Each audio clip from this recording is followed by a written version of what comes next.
What would you do if the woman everyone laughed at during a billionaire's wedding turned out to be the one holding the truth that could destroy them all? The city was quiet that evening.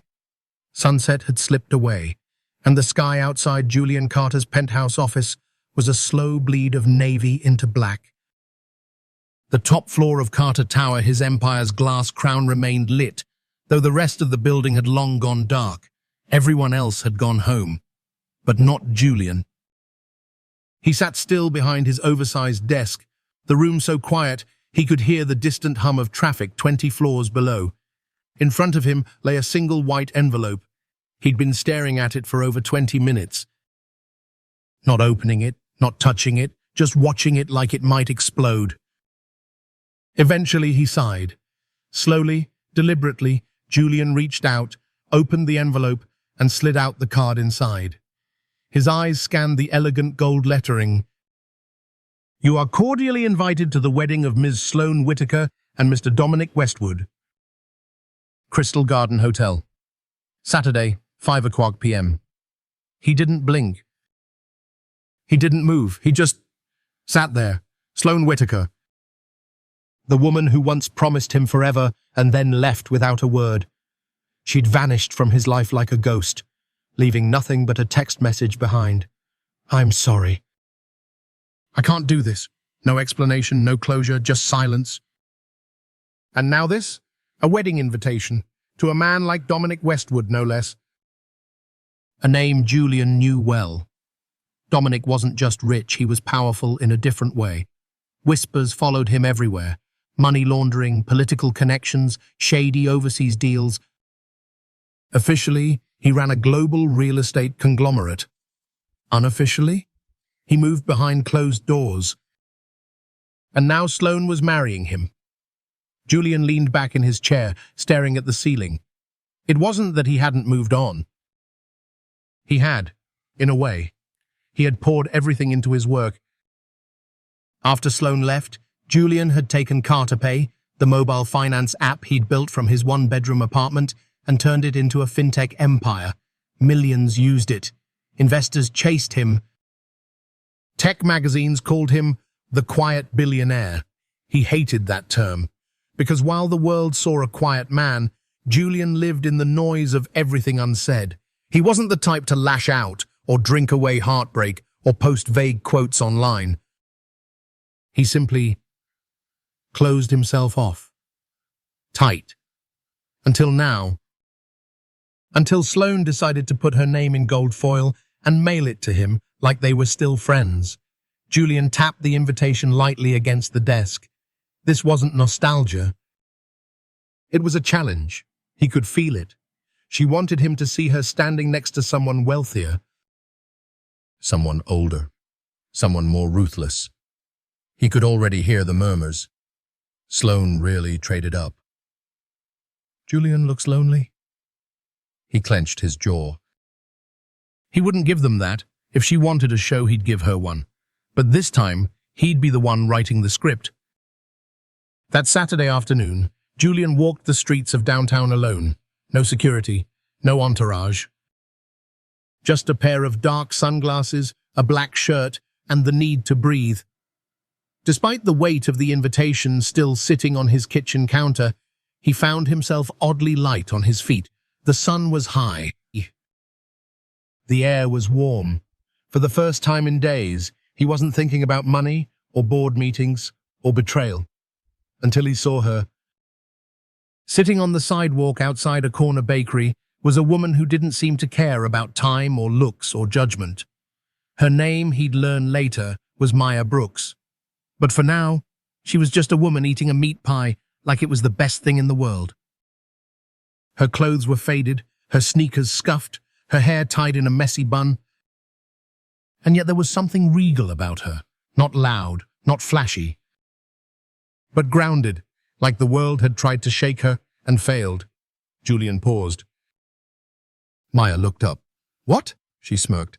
"Never seen a woman eat before." Julian smiled for the first time in days. "I've seen people eat," he replied, "just not with so much joy." She raised an eyebrow. "That's because most people forget how to enjoy anything." He tilted his head. And you haven't? Nope. I've got peace, a warm pie, and a good spot in the shade. Life's good. Julian chuckled. Name? Maya. You always eat like this? Only when the pie's hot and the conversation's weird. He laughed, then sat on the nearby bench. Something about her energy grounded him. Minutes passed like they'd known each other for years. Finally, he asked, "What are you doing next Saturday?" She eyed him sideways. "Why? Planning to offer me a penthouse?" "No. Just a wedding." "A wedding?" she snorted. "Let me guess. Ex-girlfriend, high society, and you need a +1 who'll make everyone uncomfortable." Julian blinked. "Wow," she grinned. "That storyline's older than my shoes." He smiled but said nothing. She tilted her head. "You're serious?" "I am." Maya finished her pie, stood and dusted off her skirt. "You're lucky I've got nothing better to do." Julian opened the car door for her the next day. Maya smirked. "Smells like money in here," he smiled. "That's just the leather." They were both strangers, stitched together by pride, pain, and a silent understanding. If they were going to walk into that wedding, they'd walk in like a storm, together. The next morning, Julian's black car glided to a stop in front of the bakery. Maya Brooks was already there, sitting in the same spot she'd claimed the day before back against the brick wall, small canvas bag beside her, and a half-finished croissant in hand. She looked up, smirked, and stood with practiced ease. "So, rich boy really came back," she said. Julian opened the door. "I told you I would." Maya slid into the car with a raised eyebrow. "Smells like ambition in here," he laughed. "Close. It's imported leather." The ride was quiet but not awkward. Maya looked out the window, unfazed. Julian glanced at her once or twice, taking in the subtle things, the way she tapped her fingers on her thigh to a rhythm only she heard, the way her gaze didn't dart nervously but stayed fixed and steady. She was calm in a way most people weren't. As the car pulled up to a tall building with gold-framed windows and a sleek sign that read Maison des Élysées, Maya frowned. She turned to Julian. "No," he smiled. "Yes." She shook her head. "You said a wedding, not transformation." Julian stepped out and offered his hand. "If you're walking in there with me, we're doing it right." Maya stared at the building. It screamed wealth. Crystal chandeliers sparkled in the windows. Inside, stylists floated past in soft grey uniforms. Everything was polished to perfection. She crossed her arms. "You don't need to fix me, you know." "I'm not," Julian said. "I'm just giving the world fewer excuses to dismiss you." Maya paused. Then she exhaled slowly and followed him in. The moment they stepped inside, heads turned. Not because of Julian, though a few recognized him, but because of Maya. She didn't look like a client. Not with her tattered jeans, well-worn sneakers, and unruly bun. But it wasn't just her appearance. It was the way she carried herself unapologetically, quietly proud. She stood like someone who'd seen worse places than this and survived. The receptionist blinked twice before regaining composure. "Good morning, Mr. Carter. Full service?" Julian nodded. "For her." "Name's Maya."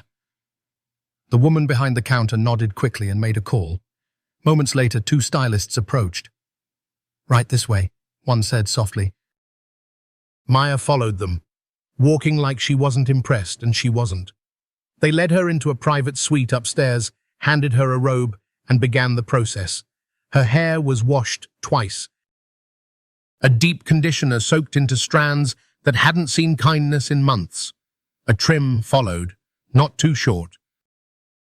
Just enough to frame her face and let her curls breathe again. Her nails were cleaned, filed. Painted in a soft pearl tone, light makeup touched her face, not to cover, but to enhance. Her cheekbones, her strong brows, her deep brown eyes. They gave her a simple black dress, sleeveless, mid-length, hugging her curves with just enough freedom. When she stepped out 3 hours later, the room went still. Even the blow-dryers stopped.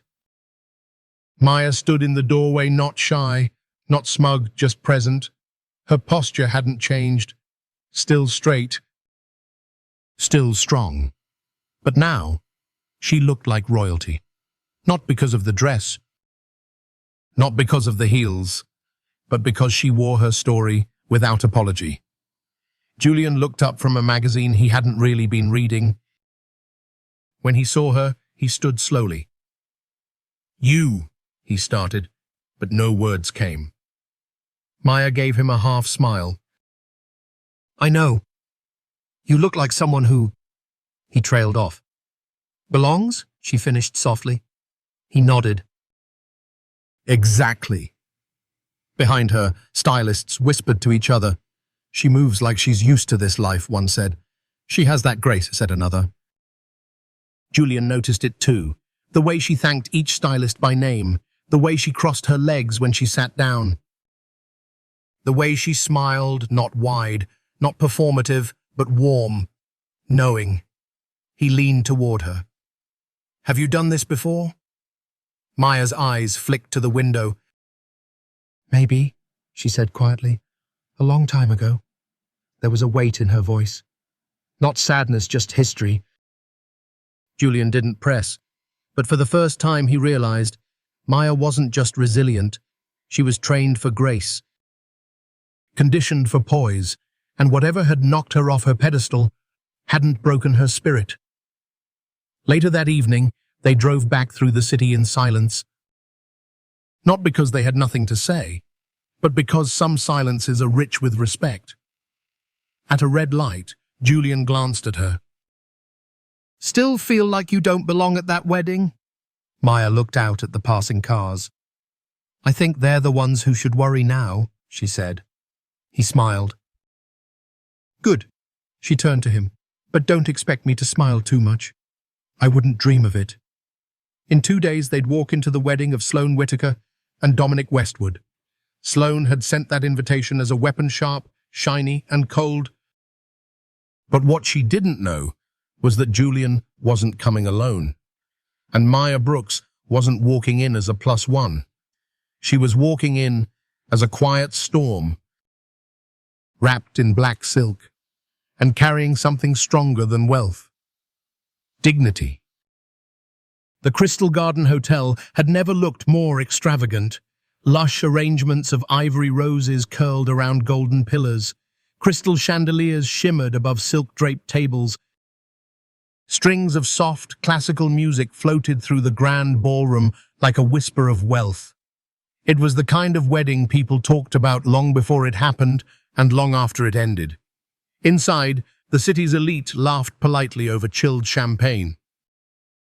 Real estate magnates, celebrity chefs, investment CEOs, the mayor's wife, they were all there, all dressed to impress, to be seen, to be remembered. And then the doors opened. The hush wasn't immediate, but it spread like a soft ripple. Julian Carter stepped through first. He wore a deep navy suit, hand-tailored, but classic. Not flashy, just perfect. His walk was slow, assured, the way only a man with nothing to prove could walk. But no one was really looking at Julian, because beside him walked Maya Brooks, and she stole the air right out of the room. She wore a black silk dress, simple, elegant, like her. Her hair framed her face in soft waves. Her earrings sparkled just enough to catch light, not attention. Her expression was calm, but her eyes carried something deeper.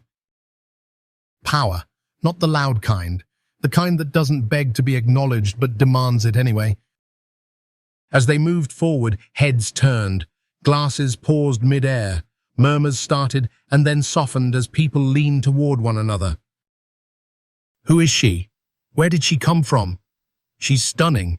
She doesn't look like she's trying, she just is." Maya didn't smile too much. She didn't walk fast. She moved like she had always belonged. And in many ways, she had. Just not here. Not until now. Across the room, Sloane Whittaker stood near the champagne tower, gripping her crystal flute just a little too tightly. Her perfect smile twitched for a moment. This wasn't what she expected. She had sent the invitation to Julian as a power play, an afterthought soaked in superiority. She thought he'd show up alone, if at all, looking wounded, quiet, forgettable. But here he was, and that woman beside him. She wasn't just attractive. She was magnetic. Sloane's eyes narrowed.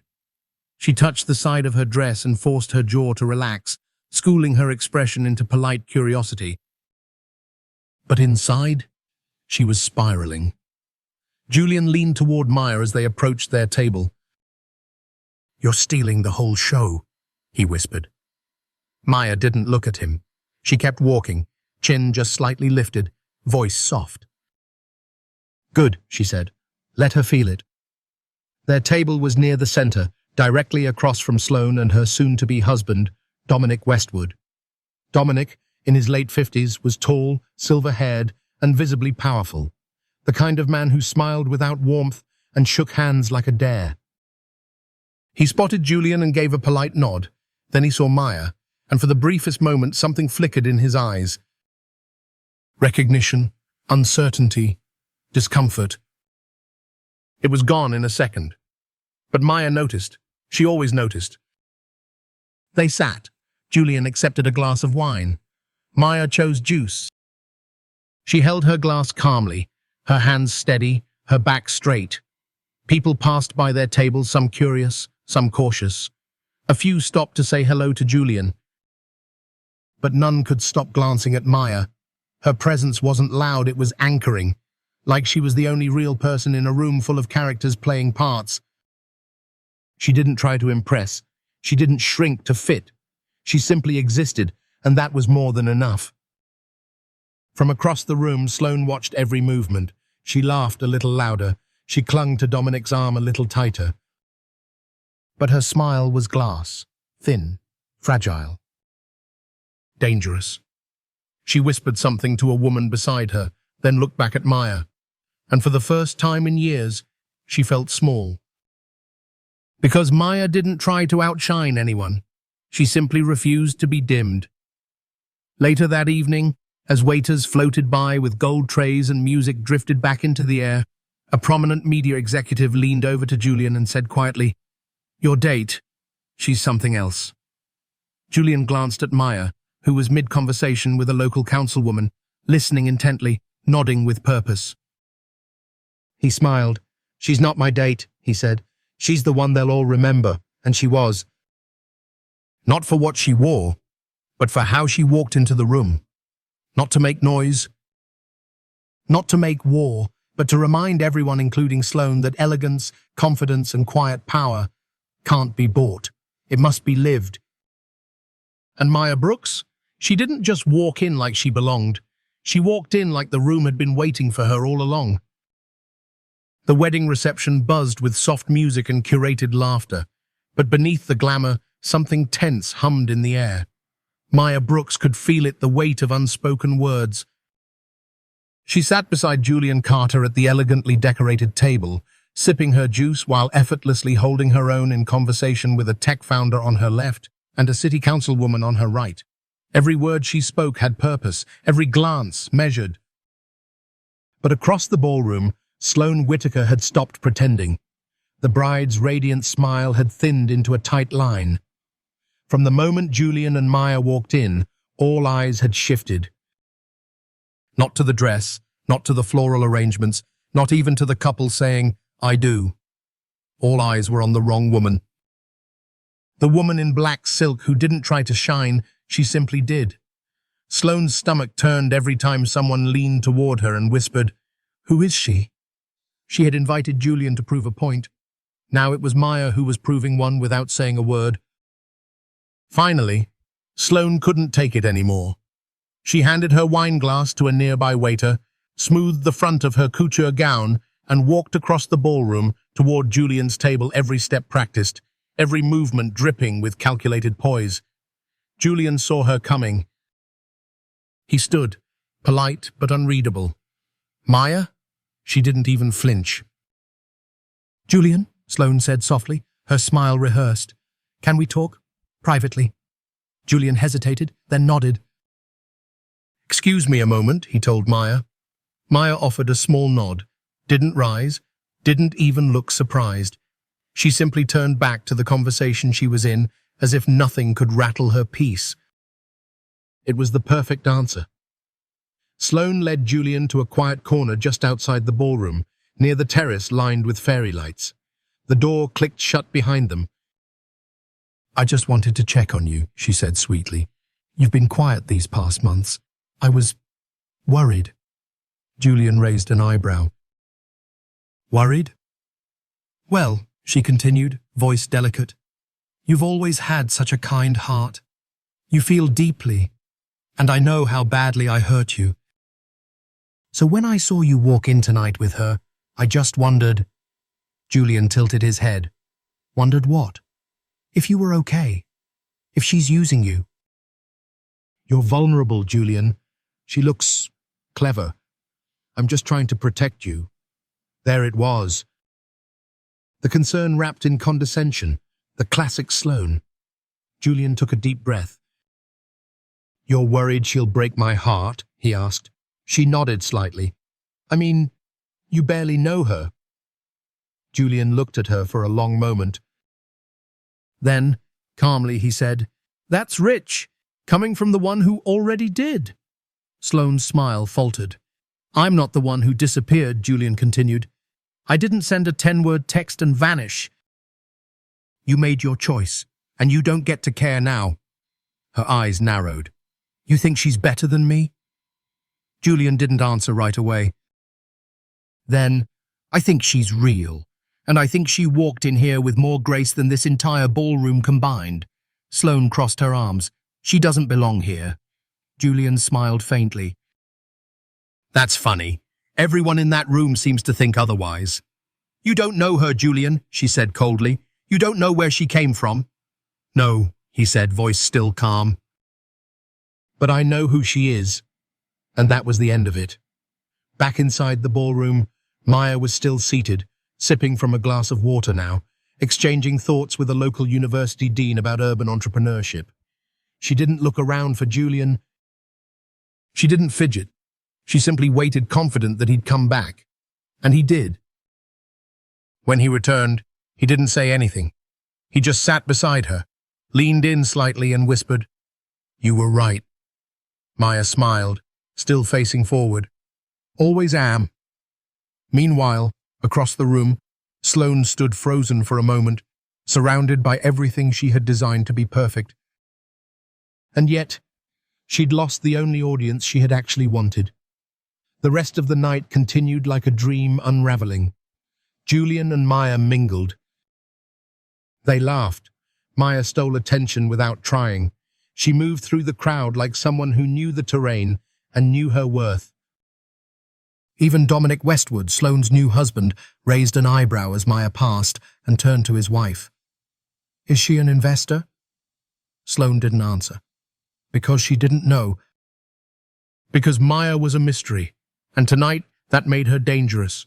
Near the end of the evening, Julian and Maya found themselves alone on a balcony overlooking the city. The music had softened and the crowd was thinning. "You okay?" Julian asked. Maya nodded. "I've walked through worse doors than this," Julian smiled. "You walked in like you owned the place. I walked in like I didn't need to prove anything." He studied her for a moment. "You know, you shook her." "I know," Maya said. "But this wasn't about her." He waited. "This was about me," she said, reclaiming space. "On my terms." Julian didn't speak. He didn't need to. He just looked at her like she was the only person in the city. And for the first time in a long while, he felt peace. The wedding was over, but the whispers weren't. For the rest of the night and into the following week, people couldn't stop talking. Not about the cake, not about the dress, but about her. The woman who arrived beside Julian Carter turned every head and walked out without posting a single photo. Who is she? Where did she come from? Why haven't we seen her before? But Maya Brooks didn't answer questions. She vanished back into the quiet, the same way she had entered the noise, effortlessly. Julian didn't see her again for 2 days, but he couldn't stop thinking about her. Not just her beauty, not just her grace. It was the way she listened, the way she held her silence like armor, the way she reminded him of something he hadn't felt in years. Substance. So he picked up his phone and texted her. Dinner, 7:00 p.m. My driver will pick you up. That evening, she arrived exactly on time. She wore a deep emerald dress, simple, sleeveless, elegant. Her hair was pulled back into a low twist. No makeup but mascara. No jewelry but confidence. Julian had reserved a quiet corner at La Mirage, one of the city's most exclusive restaurants. The lighting was warm, the jazz soft, and for once, he wasn't checking his phone. He stood as she approached, genuinely smiling. You clean up well, he said. So do you, Maya replied, sliding into her seat like she belonged. They started with small talk, food, books, the absurd price of parking in the city. But Julian wasn't here for small talk, and Maya knew it. Midway through dinner, after the wine had been poured and the plates cleared, he leaned forward. Maya, he said gently, who are you, really? She was quiet for a long moment. Then she exhaled. My name is Maya Brooks, she said slowly. That much is true. Julian waited. I wasn't always sitting outside a bakery, she added. Still, he said nothing. I was born into privilege. My father, Raymond Brooks, was one of the most respected businessmen in the country. He built his company from the ground up. A man of vision, of integrity. Julian blinked. The name sounded familiar. Old headlines, boardroom scandals, something buried. We lived in a house with 10 bedrooms, Maya continued. Had chefs, drivers. I studied in London, private schools, horseback riding. All of it. Julian stared at her, but her eyes weren't proud. They were heavy. Then he met Dominic Westwood. Julian felt his heart shift. They went into a joint venture together. Big government contracts. My father trusted him. She paused. Turns out, that trust was the worst mistake he ever made. Julian sat back in silence.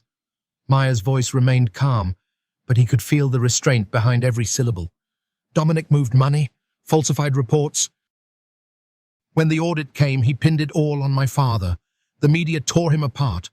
Former allies abandoned him. She looked down at the table. He died in prison, Julian, shamed, forgotten. And I lost everything, the house, the name, the future. Julian said nothing. There was nothing to say. Maya lifted her eyes again. I came back with nothing but questions. I didn't want revenge. I wanted clarity. I needed to understand how someone like Dominic could still be celebrated wearing his expensive suits, shaking hands with politicians, smiling for cameras. Julian looked at her differently now, not with sympathy but with respect. You didn't come to that wedding by accident, he said slowly. Maya shook her head. I saw your name on the guest list. I'd been watching Dominic for months, tracking his deals, listening to rumors. When you stopped in front of that bakery, I couldn't believe it. She took a breath. So when you asked me to come, I said yes. Not for the dress, not for the moment, but for the chance to walk back into a room where people once looked down on me and see if I could still stand tall. Julian looked at her long and hard. You did more than stand tall, she smiled faintly. I wasn't sure what I expected, she said. Maybe to feel like I belonged again. Maybe to make him flinch, but then something shifted. Julian tilted his head. What? You, she said. You didn't treat me like a project or a symbol. You just saw me. That hasn't happened in a long time. The waiter came by, asked if they wanted dessert. They both declined. Julian leaned forward, elbows on the table, fingers folded. So, he said, what now? Maya looked at him, quiet for a long beat. "Now?" she said. "Now I want to finish what he started.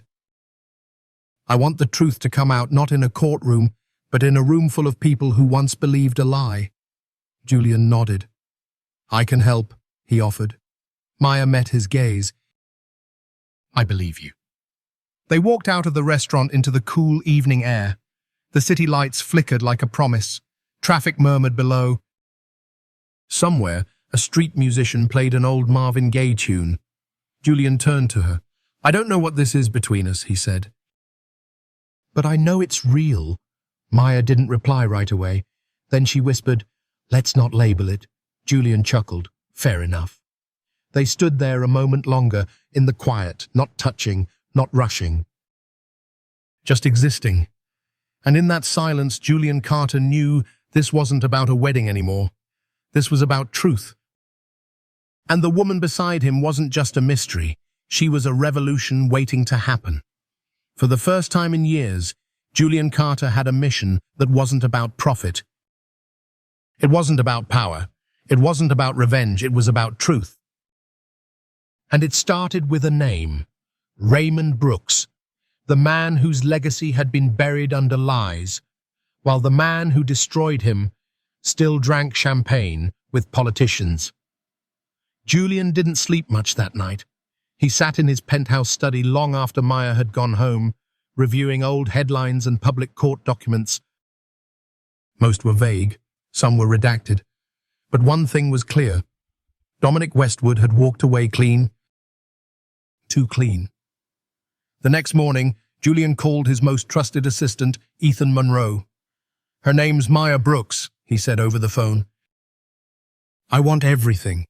Where she's been, what she's done, what the world thinks they know, and what they've missed." Ethan was efficient, brilliant, and fiercely loyal. But after 2 days, he came back with a single sentence. "She doesn't exist, at least, not under that name. No credit history. No employment record, no digital footprint." It was as if Maya had willed herself invisible. And somehow, that made Julian respect her more.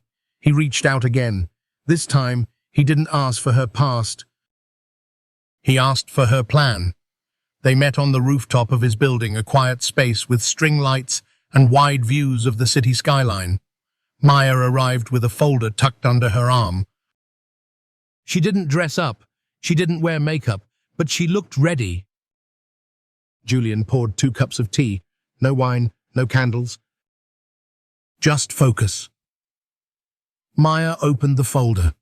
Inside were clippings, annotated bank statements, news articles with yellow highlighter marks, and a list of names. "This is everything I've gathered over the past year," she said. "Most of it came from whisper networks, ex-staffers. Anonymous leaks, but none of it can stand in court." Julian flipped through the papers. "Then we don't go to court," he said. She looked up. "What do you mean?" "We go to the room he fears most," Julian replied.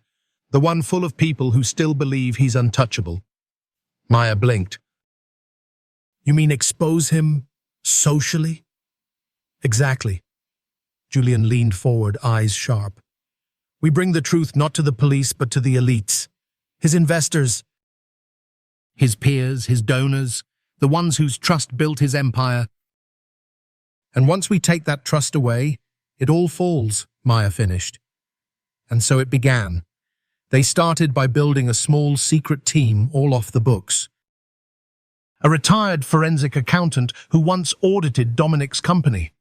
A former assistant to the Minister of Infrastructure now quietly teaching high school. And a tech-savvy college student who had once hacked a Fortune 500 CEO's emails just for fun. Julian funded the work, quietly. Maya led the research, methodically.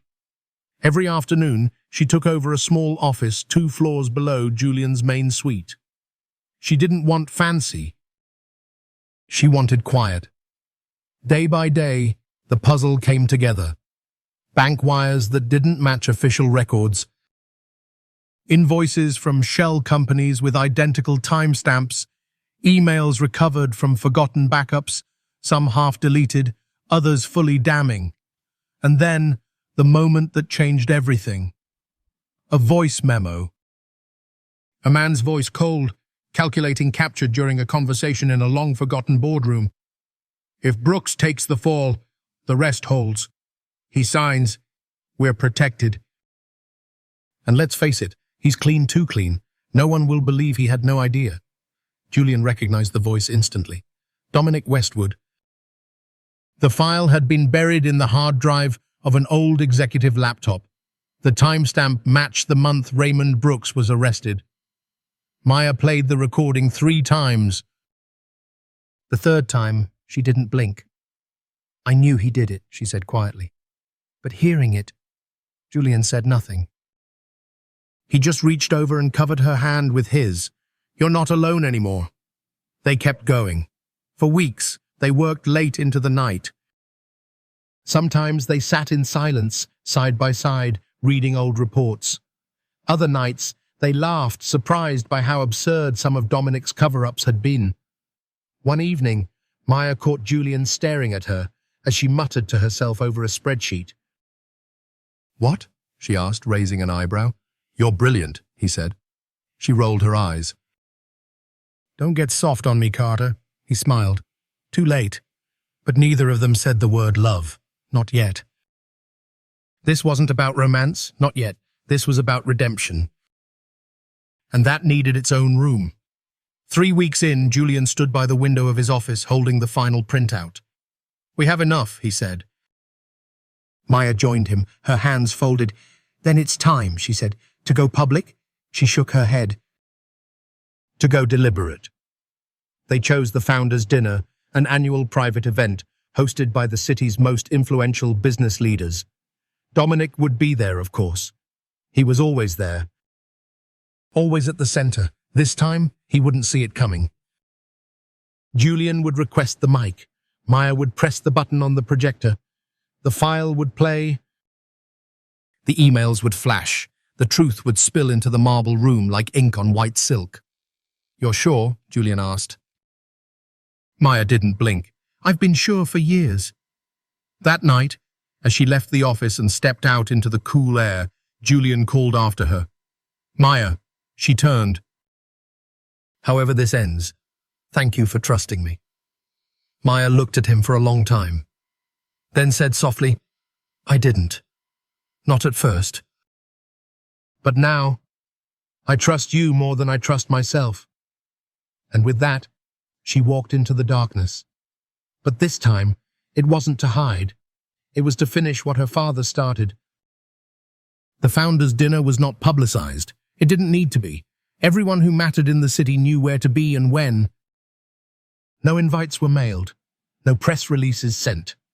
It was whispered between boardrooms and handshakes, a gathering of the elite, who didn't pose for cameras because they owned the cameras.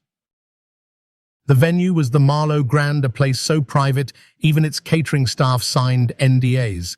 Crystal chandeliers hung low, soft jazz curled through the air like a secret. The menu was written in French, and the guest list, flawless. Dominic Westwood stood at the head of the hall, wineglass in hand, diamond cufflinks glinting under the lights. He was exactly where he belonged, in the center of everything, basking in admiration, until the doors opened and Julian Carter walked in. The room turned, as it always did when Julian arrived, but this time there was someone on his arm, Maya Brooks. Not in black, not in armor, but in a cream silk gown that shimmered like moonlight. No jewelry, no need. Her presence said everything. Dominic's smile tightened. Sloane, standing beside him, froze with her hand mid-air. Julian walked slowly toward the stage, nodding politely at a few familiar faces. But his eyes never left Dominic's. And Maya. Maya scanned the room with steady grace. She wasn't here to perform. She was here to reclaim. When dinner plates had been cleared and laughter had settled into low conversation, the host approached the microphone. Before we conclude, he said, Julian Carter has requested a brief moment. The room hushed. Dozens of powerful men and women turned their chairs. Julian stood, buttoned his jacket, and approached the podium with the kind of ease only earned through years of being underestimated. He didn't clear his throat, didn't tap the mic, he just began. "Good evening," he said. "Thank you for allowing us this moment. I won't speak long. But sometimes truth doesn't need time, it just needs light." He stepped aside, and Maya walked forward. The room shifted. Some didn't recognize her, others remembered, but no one was prepared. "My name is Maya Brooks," she began, her voice clear, steady. "Some of you may know my father, Raymond Brooks." A few murmurs. Nods, she continued. "Years ago he was branded a criminal, a man who, they said, manipulated public funds for personal gain. He was arrested, disgraced, he died in prison." She paused. "But he wasn't guilty." Silence. She pressed a small remote. Behind her, a screen flickered on. Emails, bank transfers, timelines, signatures. "Everything you believed about my father," she said, "was fed to you by the man who stood beside him." She looked straight at Dominic. "And that man is standing here tonight." Gibbs. Some turned to Dominic, others couldn't move. A video clip played. A voice. Dominic's voice. "If Brooks takes the fall, the rest holds." He signs, "We're protected." His own words, his own knife. The room erupted into stillness. No one spoke. Dominic's face drained of color. "This is slander," he snapped, stepping forward. But Maya didn't flinch. Julian did. He stepped in front of her. "You've run the room for a long time, Dominic," Julian said. "But the room just woke up." Then the doors opened again. This time, it wasn't a billionaire. It was law enforcement. 3 plainclothes officers stepped in. One walked straight to the mic. "Mr. Dominic Westwood," he said, badge in hand, "you are under arrest for fraud, conspiracy, and obstruction of justice." Gasps turned to movement. Cameras flashed discreetly. Dominic tried to step back. Sloane clutched his arm.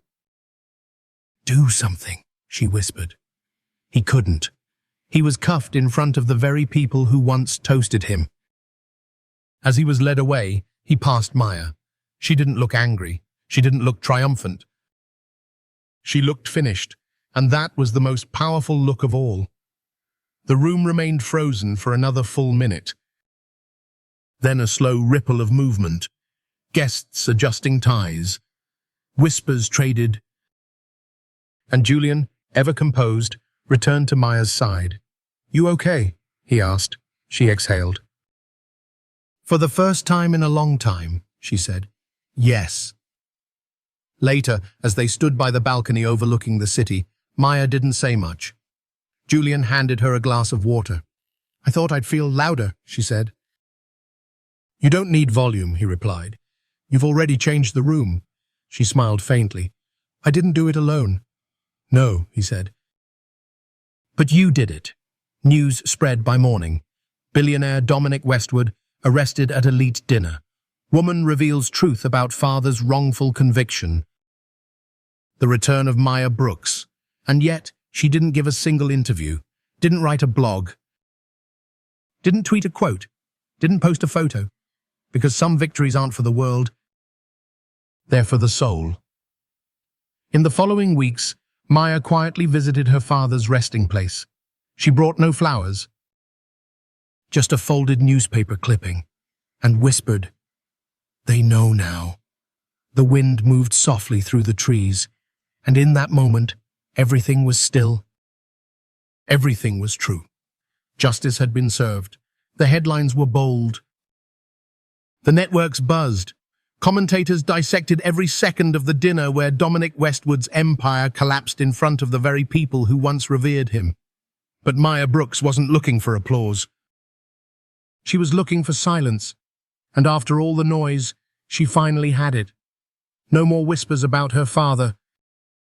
No more shame when someone mentioned the Brooks name. No more running. But now came the hardest part, not exposing the lie, but building something from the ashes of the truth.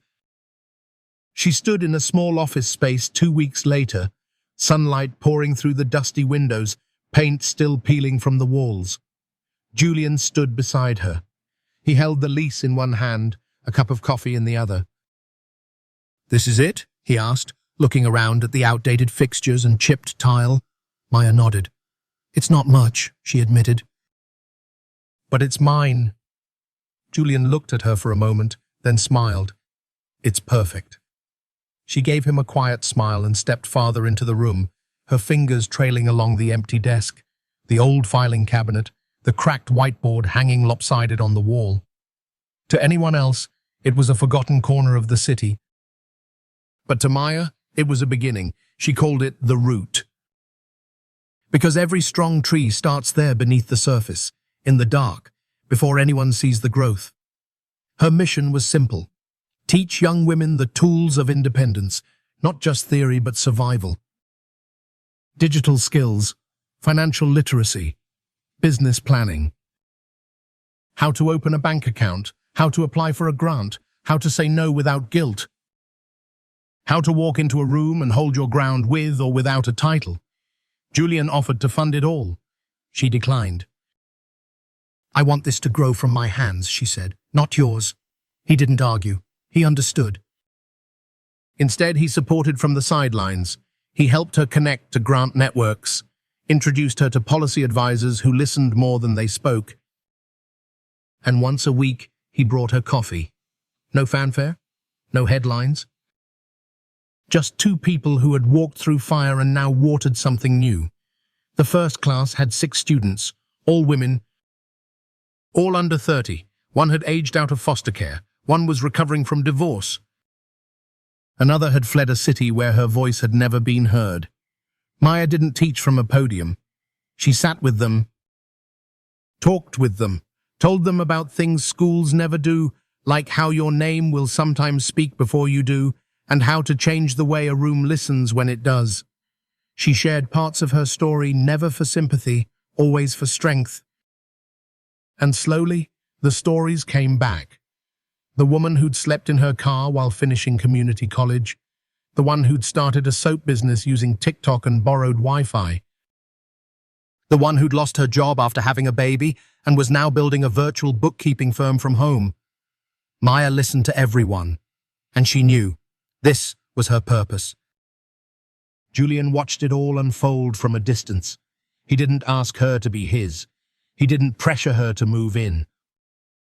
He didn't turn his care into a transaction. He simply showed up, brought lunch when she forgot to eat, fixed a flickering light bulb without her asking, sat in on graduation days, clapping the loudest in the back row. Sometimes they laughed. Sometimes they didn't speak for hours. And on the days she looked tired, he didn't offer solutions, he just offered space. Because love, he realized, wasn't about fixing. It was about respecting the shape of someone's healing. One evening, Maya stood alone in her office after the last student had left. The lights were off. She was barefoot, standing on the cool tile, her hand resting lightly on the windowsill. The Root's first fundraising dinner was 1 week away. The media wanted interviews, but she wasn't sure. Julian arrived quietly, carrying a small bag of takeout. "You didn't eat," he said simply. Maya turned. "You always know. I pay attention." They sat on the floor, backs against the wall, cartons in their laps.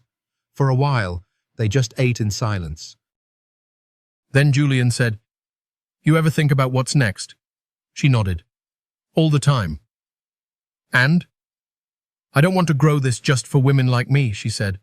"I want to build a world where we don't need safe spaces, because every space is built with safety in mind." Julian looked at her with that same quiet awe he'd had the first day they met. "You'll do it." She leaned her head against his shoulder. "I'm scared," she whispered. He didn't say, "Don't be." He said, "I know." That night, as they stood outside locking the door, Julian turned to her. "I know I said I'd wait, but I need to tell you something." She looked up, unsure. "I'm proud of you," he said. That was all. But it was enough. Because in a world where people always expected too much, he had given her exactly what she needed. The Roots second class had 12 students, then 25, then a waiting list. The paint on the walls was still chipped. The coffee was still weak, but the room pulsed with something money couldn't buy. Belief. And Maya Brooks? She was no longer the woman standing in Julian Carter's shadow. She was the one building her own light. It didn't happen all at once. There was no dramatic kiss in the rain, no declaration shouted across a crowded room, no music swelling behind a tearful embrace. The shift between Julian Carter and Maya Brooks was quiet, like the slow turn of a page, like autumn sneaking in on a summer breeze. It began with the way they looked at each other when they didn't know the other was watching, the way Maya's shoulders eased when Julian entered the room, the way Julian's voice softened just slightly when he said her name. It was in the rhythm of their routines. Julian brought coffee every morning. Maya brewed tea every night. They didn't plan it. They just moved around each other like two souls learning to dance without music. And yet, neither of them said the words, not because they didn't feel them, but because naming something made it real and real things could break. Maya, especially, was careful. She'd spent years learning how to stand on her own feet again. She wasn't eager to lose herself in someone else's gravity. She liked the way Julian looked at her, like she wasn't fragile, like she wasn't broken, like she wasn't someone to be rescued, but someone to be respected. Julian, for his part, never pushed. He had been pushed before. He had learned the hard way that real love doesn't rush the gates. It waits at the threshold, and so he waited. Until one day, he didn't. It was a Friday evening just after sunset. They had walked Maya's students out of the Roots second graduation ceremony, 18 women, all walking taller than they had when they first entered. Julian and Maya sat outside on the concrete steps, the city humming around them. She was barefoot, her heels kicked off beside her. He had loosened his tie and rolled up his sleeves. They were quiet for a long time. Then Julian said, "I've been meaning to say something." Maya didn't move, but her body stilled. "I want to be with you," he said. "Not just around you, not just near, but with you." She didn't respond right away. So he kept going.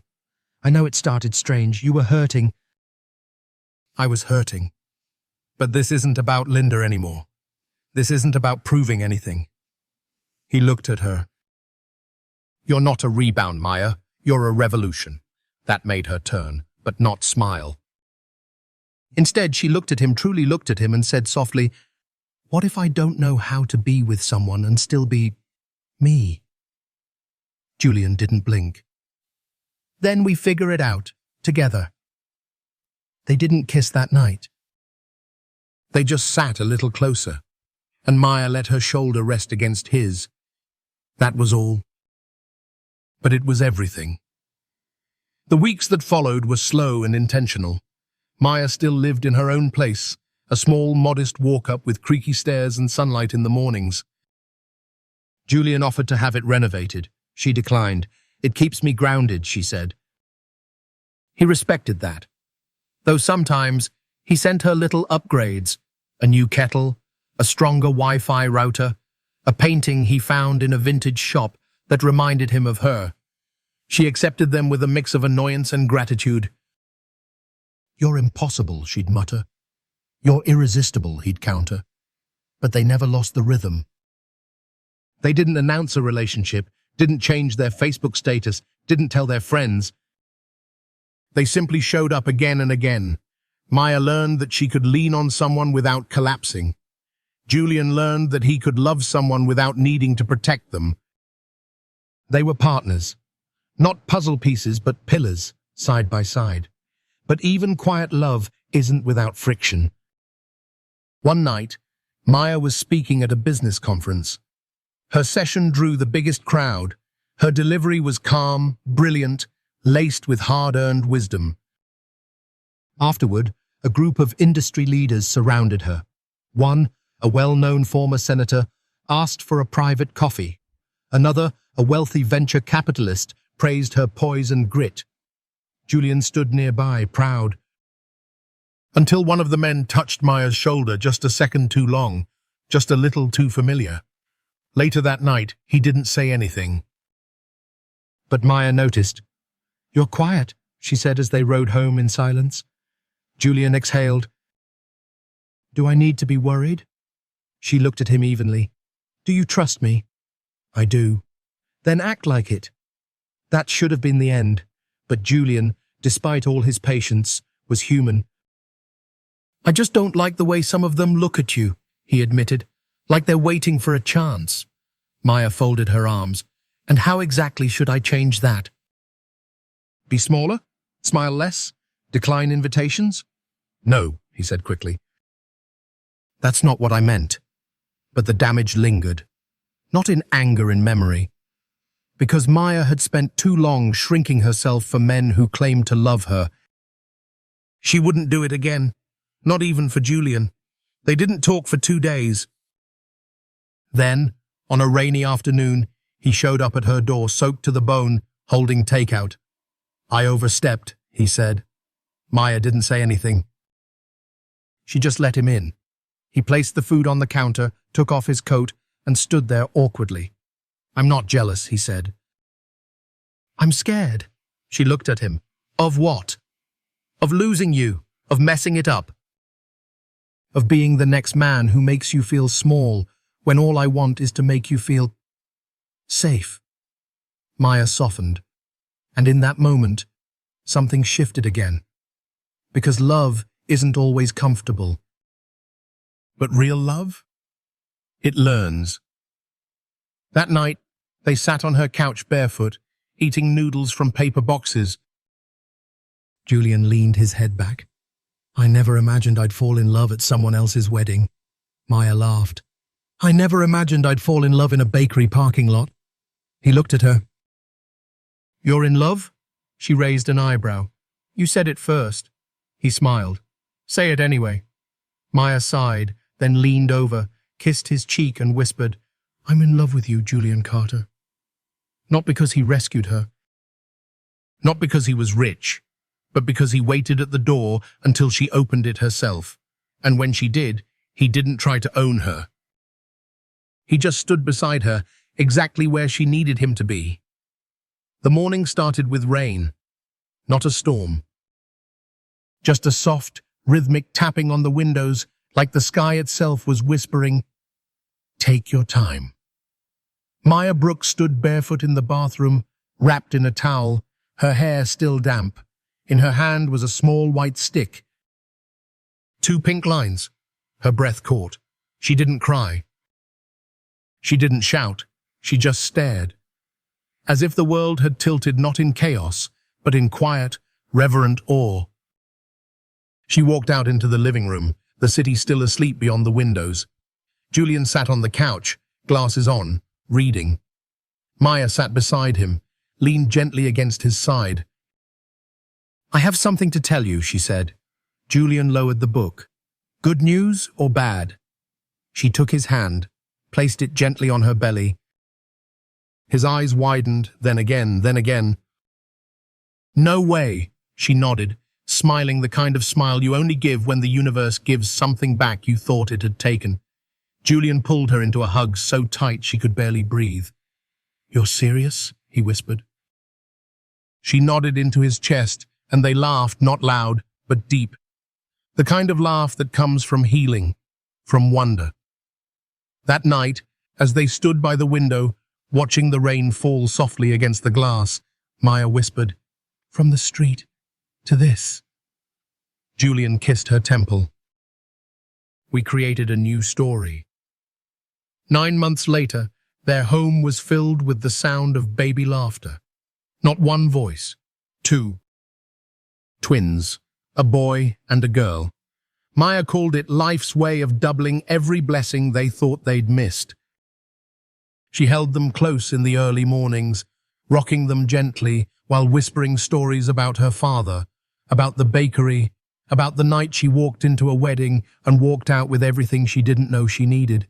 Julian was always nearby, changing diapers, singing lullabies in the worst key, cooking oatmeal at 6 a.m., like a man who'd always known how.